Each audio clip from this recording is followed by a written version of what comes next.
mais uma vez, boa tarde a todos. Estamos aqui para trazer sempre uma nova mensagem, uma nova visão sobre alguns assuntos, alguns já debatidos, outros que trazem sempre uma luz nova sobre determinado assunto. Hoje eu trago um assunto interessante sobre a questão da própria Bíblia. Nós sabemos que nós temos a Bíblia como conhecido,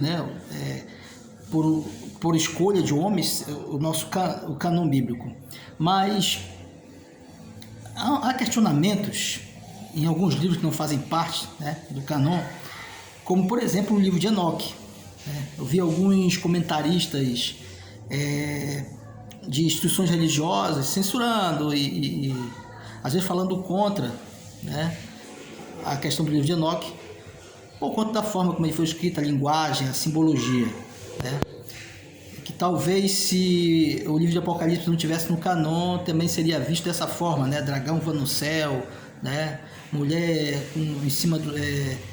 com os pés em cima da lua, vestida do sol, também seriam vistos talvez com algo sem muito normalidade.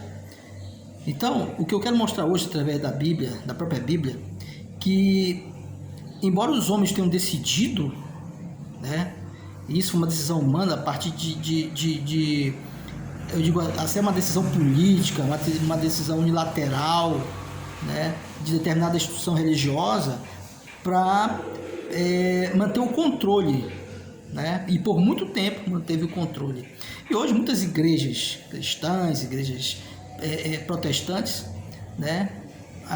também levantam essa bandeira de que esse livro, a Bíblia, o cânon está completo, e que essa foi a vontade de Deus.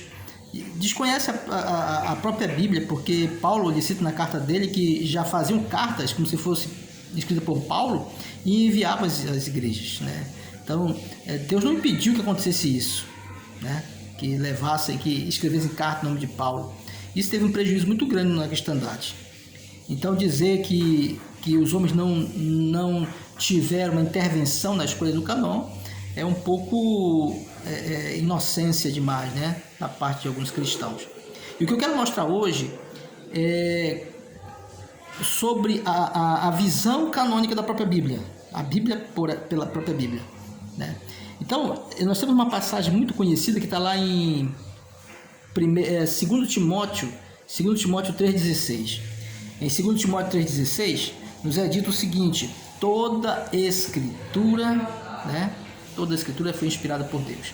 Toda a escritura, essa passagem muito conhecida, toda a escritura foi inspirada por Deus e útil para ensino, uma passagem muito conhecida.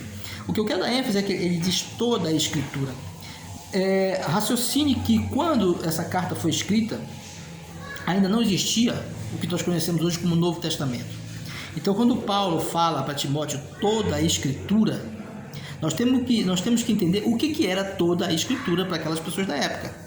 E para isso nós temos que entender o que era a escritura para o povo judeu, o que eles reconheciam como escrituras.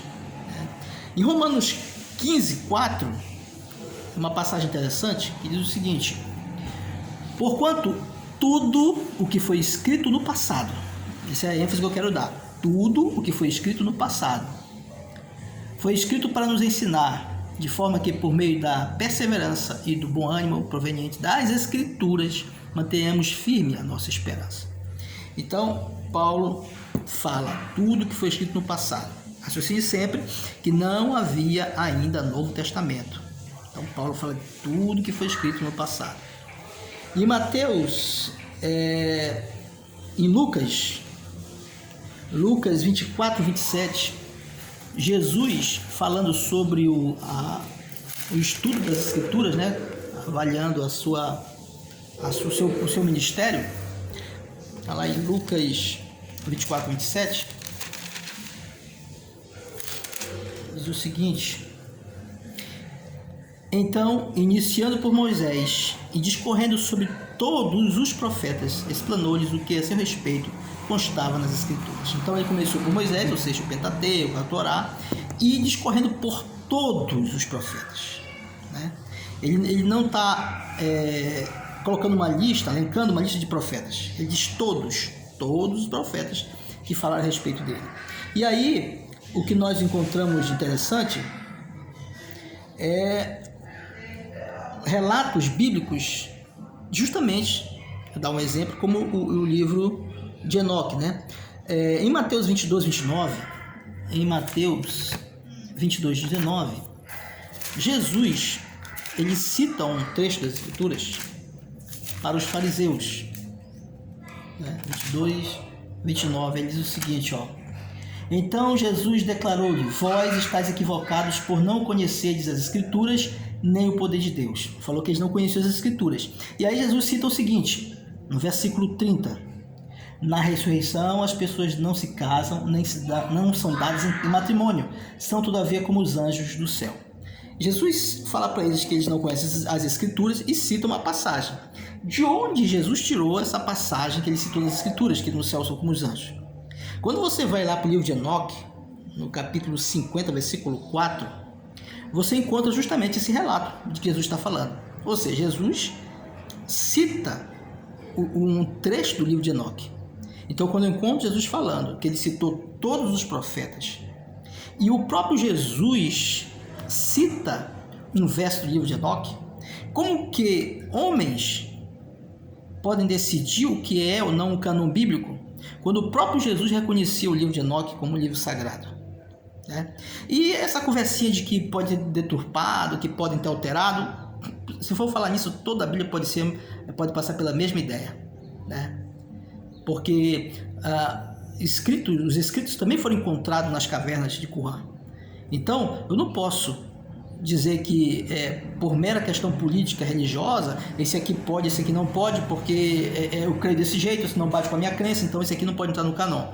Quando o próprio Jesus apresenta o livro de Enoque em seus relatos das Escrituras, e temos que entender que os discípulos de Cristo, faziam uso de algo, de tudo que eles faziam de acordo com a vontade de Jesus, do que ele deixou para eles. Eles não faziam nada e não usavam nada que não fosse de acordo com a vontade de Deus ou de Jesus.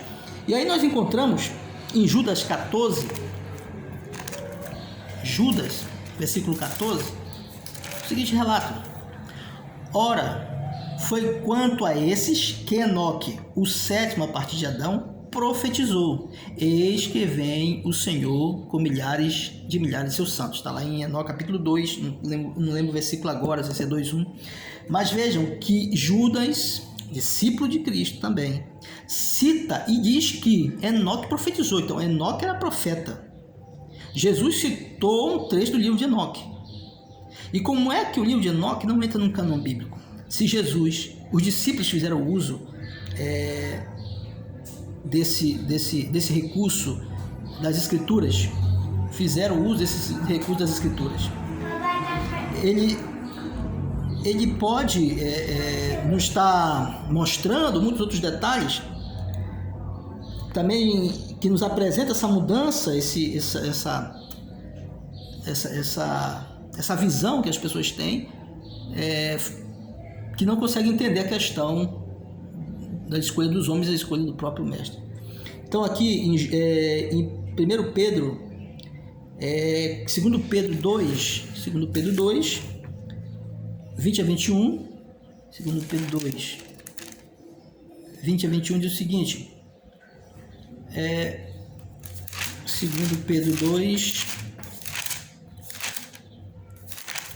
20 a 21, sendo assim, 2 Pedro, desculpa aí o nome, vamos consertar aqui, né? É 1 Pedro 20, 21, 2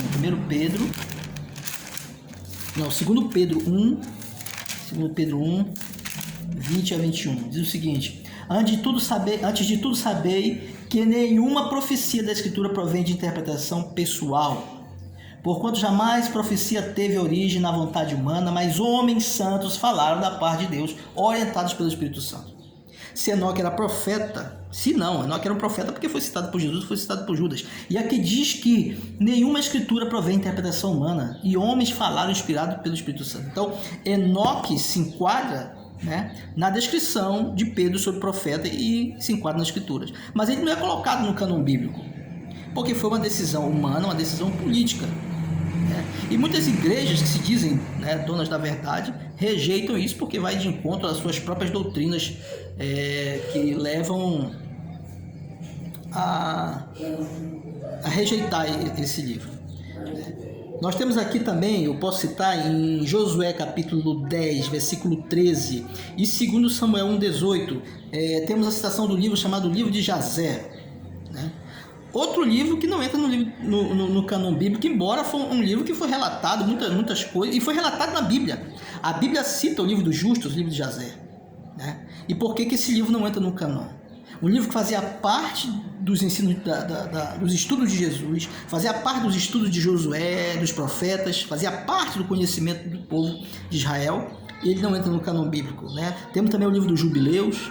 Então, são livros que são apresentados na própria Bíblia hoje, mas foram rejeitados no cânon, né? Não há uma explicação muito lógica sobre isso quando se aborda dessa forma. O que queremos mostrar aqui é que a existência desses livros, reconhecidos por Jesus e por seus discípulos, né, que citam e fazem citação do livro de Enoque, deixa claro que a decisão sobre o livro de Enoque fazer parte do cânon não deveria partir de instruções religiosas, mas da própria história bíblica, da própria história dos homens que fizeram parte da igreja, né, da igreja primitiva, do desenvolvimento da igreja, e mesmo antes disso, no tempo do Velho Testamento. Então, esse é um assunto que deve levar você à reflexão, né? Vivemos uma época em que as religiões, eu não falo religiões, eu digo instituições religiosas, que fazem da religião, da verdade, uma mercadoria, em que para você fazer parte do seu ciclo, você tem que aceitar suas doutrinas e ficar ali preso. Você não pode pensar diferente. Se você vê algo que está diferente, você deve ser rechaçado, porque você já não se enquadra mais dentro daquele conceito daquela político-religiosa, né?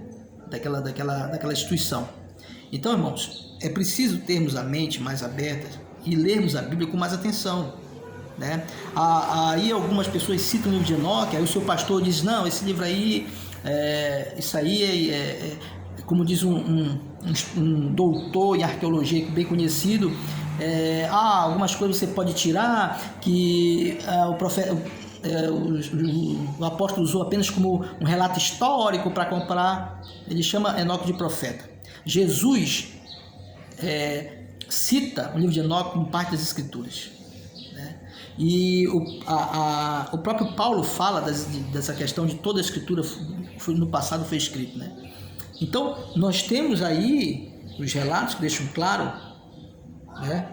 Que deixam claro essa posição, né, bíblica. Ainda temos também em 2 Timóteo 3,8, Paulo falando sobre quando Jambres disputava com Moisés lá no tempo do faraó, também há um relato que está no livro de Jazer e que Paulo cita, né? Então, irmãos, é hora de abrirmos os olhos. Existem muitas pessoas que infelizmente estão presas nas cadeias institucionais, que acreditam que religião é isso, que religião é o que o seu pastor prega, o que a sua instituição lhe dá como verdade. A religião é a liberdade, a religião é a fé, a religião é a caridade, a religião é o amor. A religião se fundamenta em toda a Escritura, a religião se fundamenta na meditação, no Espírito, não na ideologia, né, dos homens que protegem os seus salários, que protegem suas instituições, os seus luxos, mantendo sempre as pessoas presas a uma ideologia que não tem finalidade de salvação. A finalidade não é essa. A alegria que eles falam em ver pessoas batizando não é pela salvação, mas é pelo aumento do seu séquito, né? Porque muitos sabem disso. Depois que você se batiza numa igreja, às vezes você é meio esquecido pelas essas pessoas que ali estavam no começo, né, tentando lhe conduzir. Então que Deus lhe abençoe, que você possa meditar mais um vídeo. Dessa vez, você que não compartilhou, compartilhe. Discuta esse assunto com outras pessoas, apresente os versos, eu sempre coloco aí na descrição os versos, apresente os versos, argumente e veja o que essas pessoas têm para argumentar, né, para que você possa se aprofundar nas Escrituras. Deus lhe abençoe e até o próximo, se Deus quiser.